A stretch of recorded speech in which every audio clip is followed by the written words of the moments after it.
بسم اللہ الرحمن الرحیم۔ السلام علیکم۔ آج جو واقعہ آپ کی خدمت میں لے کر حاضر ہوئی ہوں وہ ہے قوم لوط۔ قوم لوط نے ایسی برائی کو ایجاد کیا جو ان سے پہلے دنیا میں کسی قوم نے نہ کی تھی۔ ایسی بدکاری جس کی مثال تاریخ میں نہیں ملتی۔ اس قوم نے ایسا کیا کام کیا تھا اور اس کا کیا انجام ہوا؟ اس لیے ویڈیو پوری دیکھیں، اور اگر میرے چینل پر نیو ہیں تو سبسکرائب کر لیں، آنے والی ہر ویڈیو آپ تک بآسانی پہنچ سکے۔ حضرت لوط علیہ السلام اللہ کے ایک برگزیدہ نبی تھے۔ آپ کے والد کا نام حاران تھا جو تابش کے بیٹے تھے۔ آپ کی پیدائش عراق کے قدیم شہر میں ہوئی تھی۔ اس شہر میں ابراہیم علیہ السلام کا مسکن تھا۔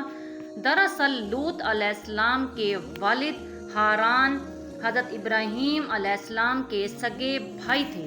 حضرت لوط علیہ السلام کے والد ان کے بچپن میں ہی انتقال کر چکے تھے، لہٰذا حضرت لوط علیہ السلام کو حضرت ابراہیم علیہ السلام نے بیٹا بنا کر پالا تھا۔ آپ حضرت ابراہیم علیہ السلام پر سب سے پہلے ایمان لانے والوں میں شامل تھے۔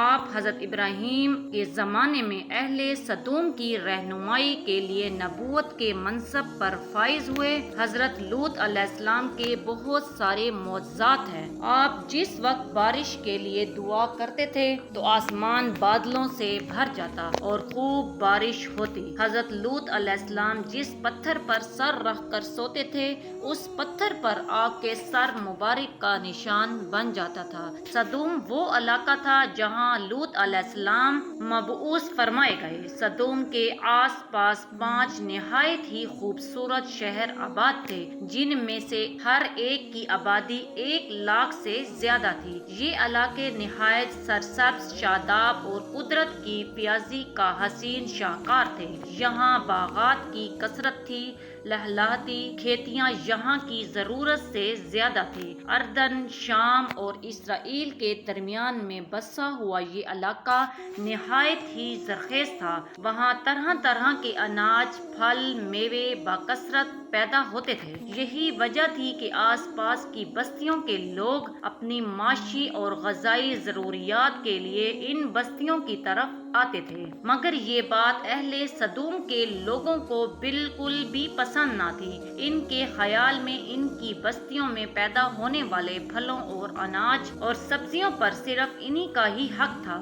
وہ نہیں چاہتے تھے کہ دوسری بستیوں کے لوگ ان کے علاقے میں آئیں۔ ایک دن سدوم کے لوگ اس بات پر غور و فکر کر رہے تھے کہ باہر سے آنے والے لوگوں کو یہاں آنے سے آخر کیسے روکا جائے کہ ایک بزرگ کی شکل میں ابلیس ان کی محفل میں آیا اور کہا، تم ان سے پیچھا چھڑانا چاہتے ہو تو میرے کہنے پر عمل کرو۔ اس اجنبی بزرگ کی بات لوگوں نے بہت توجہ سے سنی۔ ابلیس نے کہا، باقی بات میں کل بتاؤں گا۔ دوسرے دن ابلیس ایک خوبصورت نوجوان لڑکے کے بھیس میں آیا اور انہیں اپنی عورتوں کے بجائے مردوں کے ساتھ بدفعل کرنا سکھایا۔ ابلیس نے کہا، اگر تم ان بستیوں کے لوگوں سے نجات چاہتے ہو تو جو تمہاری بستی میں آ جاتے ہیں تو ایسا کرو کہ جب بھی کوئی شخص تمہارے علاقے میں آئے تو تم لوگ زبردستی ان کے ساتھ اپنی خواہش پوری کرو۔ اس طرح یہ لوگ اس بستی میں آنا چھوڑ دیں گے۔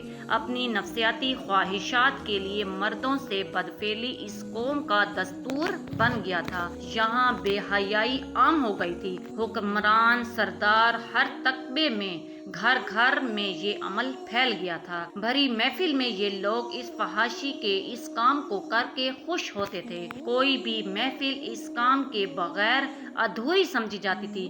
خاص کر مسافروں میں سے کوئی خوبصورت لڑکا ہوتا تو یہ لوگ اپنا شکار بنا لیتے۔ تلموس میں لکھا ہے کہ اہل سدوم اپنی روزمرہ کی زندگی میں سخت ظالم، دھوکہ باز اور بد معاملہ تھے۔ کوئی مسافر ان کے علاقے سے بخیریت نہیں گزر سکتا تھا۔ کوئی غریب ان کی بستیوں سے روٹی کا ایک ٹکڑا بھی نہ پا سکتا تھا۔ کئی مرتبہ ایسا ہوتا کہ باہر کا آدمی ان کے علاقے میں پہنچ کر فاقوں سے مر جاتا۔ یہ لوگ ان کے کپڑے اتار کر ان کی لاش کو برہنہ دفن کر دیتے۔ اپنی وادی کو انہوں نے ایک باغ بنا رکھا تھا، سلسلہ میلوں تک پھیلا ہوا تھا۔ اس باغ میں وہ انتہائی بے حیائی کے ساتھ علانیہ بدکاریاں کرتے تھے۔ حضرت لوط علیہ السلام نے انہیں توحید کی دعوت دی اور بدکاری کے اس گھناؤنے عمل سے توبہ کرنے کا حکم دیا۔ حضرت لوط علیہ السلام نے کہا، تم یہ کیوں کرتے ہو؟ کیا تم عورتوں کو چھوڑ کر لذت حاصل کرنے کے لیے مردوں کی طرف مائل ہوتے ہو؟ حقیقت یہ ہے کہ تم احمق لوگ ہو۔ تو پھر حضرت لوط علیہ السلام اہل سدوم کو دن رات وعظ و نصیحت کیا کرتے تھے، لیکن اس قوم پر کوئی اثر نہ ہوا، بلکہ وہ فخریہ انداز میں یہ کام کرتے تھے۔ انہیں حضرت لوط علیہ السلام کا سمجھانا بھی برا لگتا تھا، لہٰذا انہوں نے صاف صاف کہہ دیا کہ اگر تم ہمیں اسی طرح برا بھلا کہتے رہے اور ہمارے کاموں میں مداخلت کرتے رہے تو ہم تمہیں اپنے شہر سے نکال دیں گے۔ حضرت لوط علیہ السلام نے نصیحت و تبلیغ کا سلسلہ جاری رکھا، لہٰذا ایک دن اہل سدوم نے خود ہی عذاب الہی کا مطالبہ کر دیا۔ اللہ تعالیٰ نے اب تک ان کے اس بدترین عمل فحاشی اور بدکاری کے باوجود ڈھیل دے رکھی تھی، لہٰذا جب انہوں نے حضرت لوط علیہ السلام سے ایک دن کہا،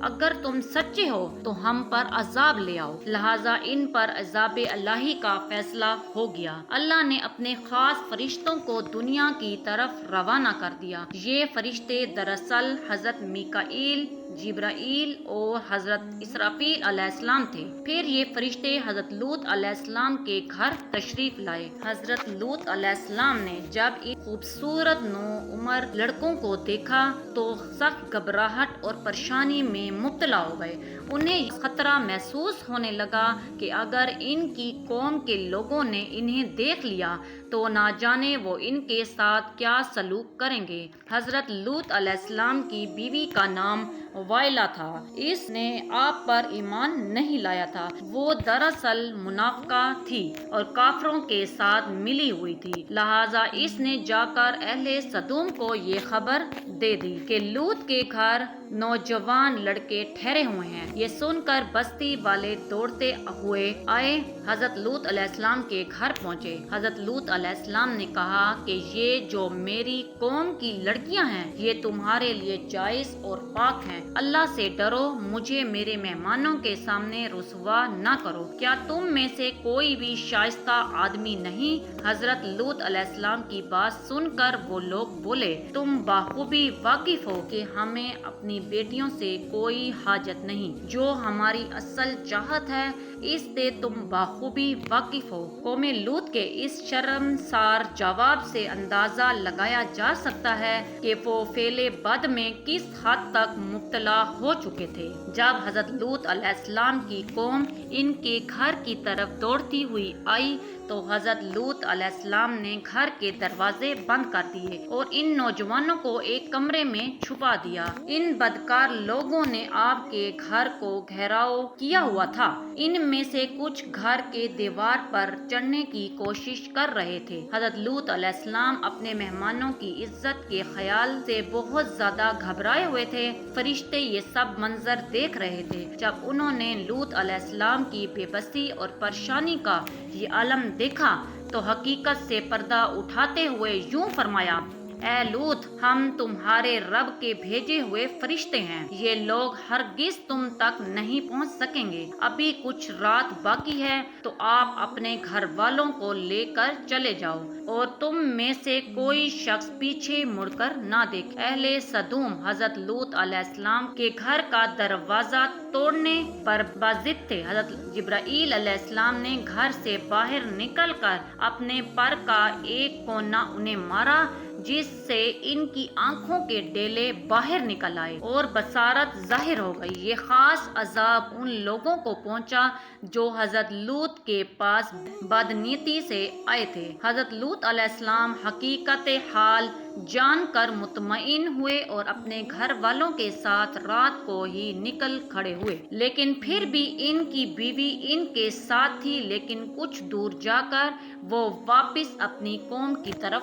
پلٹ آئی، قوم کے ساتھ جہنم واصل ہو گئی۔ صبح کا آغاز ہوا تو اللہ کے حکم سے حضرت جبرائیل علیہ السلام نے بستی کو اوپر سے اکھاڑ دیا اور پھر اپنے بازو پر رکھ کر آسمان پر چڑھ گئے، یہاں تک آسمان والوں نے بستی کے کتے کے بھونکنے، مرغوں کے بولنے کی آوازیں سنی، پھر اس بستی کو زمین پر دے مارا، جس کے بعد ان پر پتھروں کی بارش ہوئی، ہر پتھر پر مرنے والے کا نام لکھا ہوا تھا، جب یہ پتھر ان کو لگتے تو ان کے سر پاش پاش ہو جاتے۔ صبح سویرے شروع ہونے والا یہ عذاب اشراق تک پوری بستی کو نصیحت و نابود کر چکا تھا، اور قوم لوط کی اس خوبصورت بستیوں کو اللہ نے ایک انتہائی بدبودار اور سیاہ جیل میں تبدیل کر دیا، جس کے پانی سے رہتی دنیا تک کوئی فائدہ نہیں اٹھایا جا سکتا۔ سمندر کے اس حصے میں کوئی جاندار، مچھلی، مینڈک وغیرہ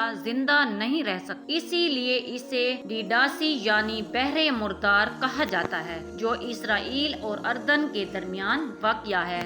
ماہرین آثار نے 10 سالوں کی تحقیق اور جستجو کے بعد اس تباہ شدہ شہر کو دریافت کیا تھا۔ تحقیقات سے یہ پتہ چلتا ہے کہ اس شہر میں زندگی بالکل ختم ہو چکی ہے۔ شہر کے رستے اور کھنڈرات کو دیکھ کر یہ اندازہ لگایا گیا کہ جب یہ شہر تباہ ہوا اس وقت لوگ روزمرہ کے معاملات اور کاموں میں مشغول تھے، یہاں زندگی اچانک ختم ہو گئی تھی۔ اہل سدوم جنہیں پتھر بنا دیا گیا تھا، ان کے بت ابھی تک بحیرہ مردار کے پاس موجود ہیں، جو لوگوں کے لیے ایک عبرت ہے۔ آج یورپی ممالک میں انسانی آزادی کے نام پر اس بدکاری کی اجازت دی جاتی ہے، مگر حقیقت یہ ہے کہ ہم جنس پرستی بالکل فطرت کے خلاف ہے، جس سے انسانی معاشرہ تباہ و برباد ہو جاتا ہے۔ روایات کے مطابق حضرت سلیمان علیہ السلام نے شیطان سے پوچھا، اللہ کے نزدیک سب سے بدترین عمل کیا ہے؟ ابلیس بولا، جب مرد مرد سے بدفعلی کرے اور عورت عورت سے خواہش پوری کرے۔ حضرت ابن عباس سے روایت، رسول پاک صلی اللہ علیہ وآلہ وسلم نے فرمایا، اس شخص پر اللہ پاک کی لعنت ہو جو قوم لوط والا عمل کرے۔ اللہ پاک ہم سب کو اس واقعے کو سننے اور عمل کرنے کی توفیق عطا فرمائے۔ کمنٹس باکس میں اپنی قیمتی رائے کا اظہار ضرور کریں۔ امید کرتی ہوں آپ کو میری ویڈیو اچھی لگی ہوگی۔ اسی کے ساتھ مجھے دیجیے اجازت، ملتے ہیں کسی اور اچھی سی ویڈیو میں، تب تک کے لیے اللہ حافظ۔